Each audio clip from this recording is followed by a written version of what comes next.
नमस्कार दर्शकों, स्वागत है आपका आज की कहानी प्रेम के बोल।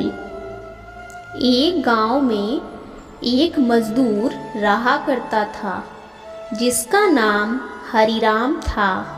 जिसके परिवार में कोई नहीं था। दिन भर अकेला मेहनत में लगा रहता था। दिल का बहुत ही दयालु और कर्मों का भी बहुत अच्छा था। मजदूर था, इसीलिए उसे उसका भोजन उसके मजदूरी के बाद ही मिलता था। आगे पीछे कोई ना था, इसीलिए वो इस आजीविका से संतुष्ट था। एक बार उसे एक छोटा सा बछड़ा मिल गया। उसने खुशी से उसे पाल लिया। उसने सोचा आज तक वो अकेला था, अब वह इस बछड़े को अपने बेटे के जैसा पालेगा। हरिराम का दिन उसके बछड़े से ही शुरू होता और उसी पर खत्म होता। वो रात दिन उसकी सेवा करता और उसी से अपने मन की बात करता। कुछ समय बाद बछड़ा बैल बन गया। उसकी जो सेवा हरिराम ने की थी, उससे वो बहुत ही सुंदर और बलशाली बन गया था। गांव के सभी लोग हरिराम के बैल की ही बातें किया करते थे। किसानों के गांव में बैल की भरमार थी, पर हरिराम का बैल उन सबसे अलग था। दूर दूर से लोग उसे देखने आते थे। हर कोई हरिराम के बैल के बारे में बातें कर रहा था। हरिराम भी अपने बैल से एक बेटे की तरह ही प्यार करता था। भले खुद भूखा सो जाए, लेकिन उसे हमेशा भर पेट खिलाता था। एक दिन हरिराम के स्वप्न में शिव का नंदी बैल आया। उसने उससे कहा कि हरिराम, तुम एक निस्वार्थ सेवक हो। तुमने खुद की तकलीफ को छोड़कर अपने बैल की सेवा की है, इसीलिए मैं तुम्हारे बैल को बोलने की शक्ति दे रहा हूँ। इतना सुनते ही हरिराम जाग गया और अपने बैल के पास गया। उसने बैल को सहलाया और मुस्कुराया कि भला एक बैल बोल कैसे सकता है।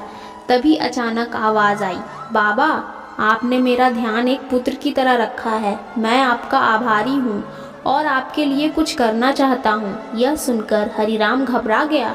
उसने खुद को संभाला और तुरंत ही बैल को गले लगाया। उसी समय से वह अपने बैल को नंदी कहकर पुकारने लगा। हरिराम दिन भर काम करके आता और नंदी से बातें करता। गरीबी की मार बहुत थी। नंदी को तो हरिराम भरपेट भोजन देता था, लेकिन खुद भूखा सो जाता था। यह बात नंदी को अच्छी नहीं लगी। उसने हरिराम से कहा कि वो नगर के सेठ के पास जाए और शर्त रखे कि उसका बैल नंदी 100 गाड़ी खींच सकता है और शर्त के रूप में सेठ से 1000 मुहरे ले लेना। हरिराम ने कहा, नंदी, तू पागल हो गया है? भला कोई बैल इतना भार वहन कर भी सकता है? मैं अपने जीवन से खुश हूँ, मुझे यह नहीं करना।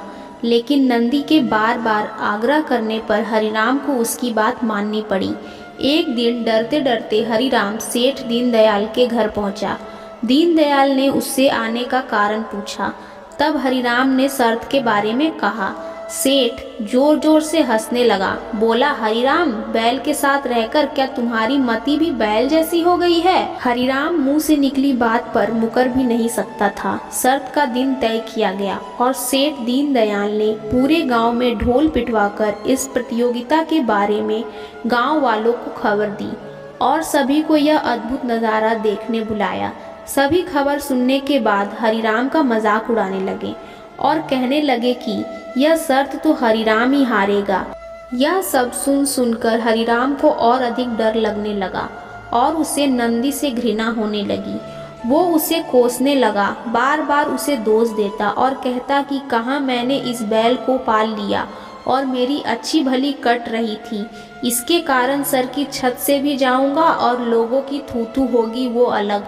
अब हरिराम को नंदी बिल्कुल भी रास नहीं आ रहा था।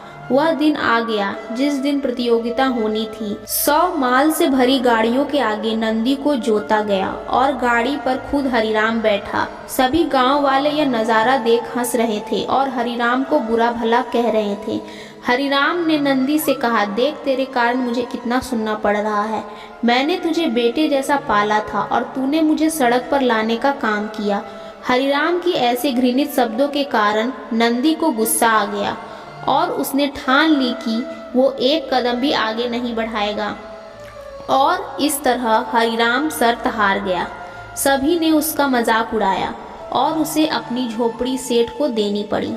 अब हरिराम नंदी के साथ मंदिर के बाहर पड़ा हुआ था और नंदी के सामने रो रो कर उसे कोस रहा था।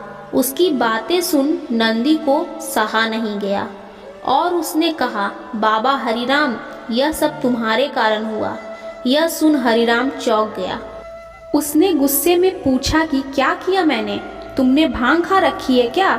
तब नंदी ने कहा कि तुम्हारे प्रेम के बोल के कारण ही भगवान ने मुझे बोलने की शक्ति दी और मैंने तुम्हारे लिए ये सब करने की सोची, लेकिन तुम उल्टा मुझे ही कोसने लगे और मुझे बुरा भला कहने लगे। तब मैंने ठानी मैं तुम्हारे लिए कुछ नहीं करूँगा, लेकिन अब मैं तुमसे फिर से कहता हूँ कि मैं 100 गाड़ियाँ खींच सकता हूँ। तुम जाकर फिर से शर्त लगाओ और इस बार अपनी झोपड़ी और 1000 मुहरे की शर्त लगाना।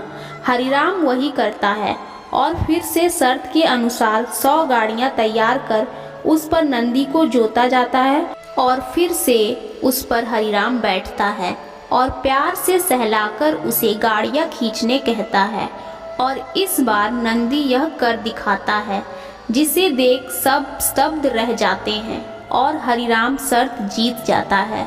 सेठ दीनदयाल उसे उसकी झोपड़ी और 1000 मुहरे देते हैं। कहानी की शिक्षा।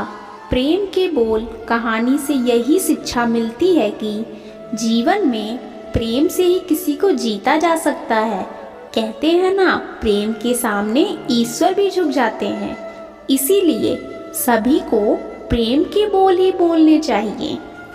तो दर्शकों, आपको ये कहानी अच्छी लगी तो वीडियो को एक लाइक ज़रूर कर दें और आपकी क्या राय है हमें कमेंट करके ज़रूर बताएं और साथ ही इस स्टोरी को अपने दोस्तों को भी शेयर करें और ऐसी कहानियाँ सुनने के लिए मेरे चैनल को सब्सक्राइब कर लें और बेल आइकन को ऑल पे सेट कर दें। धन्यवाद।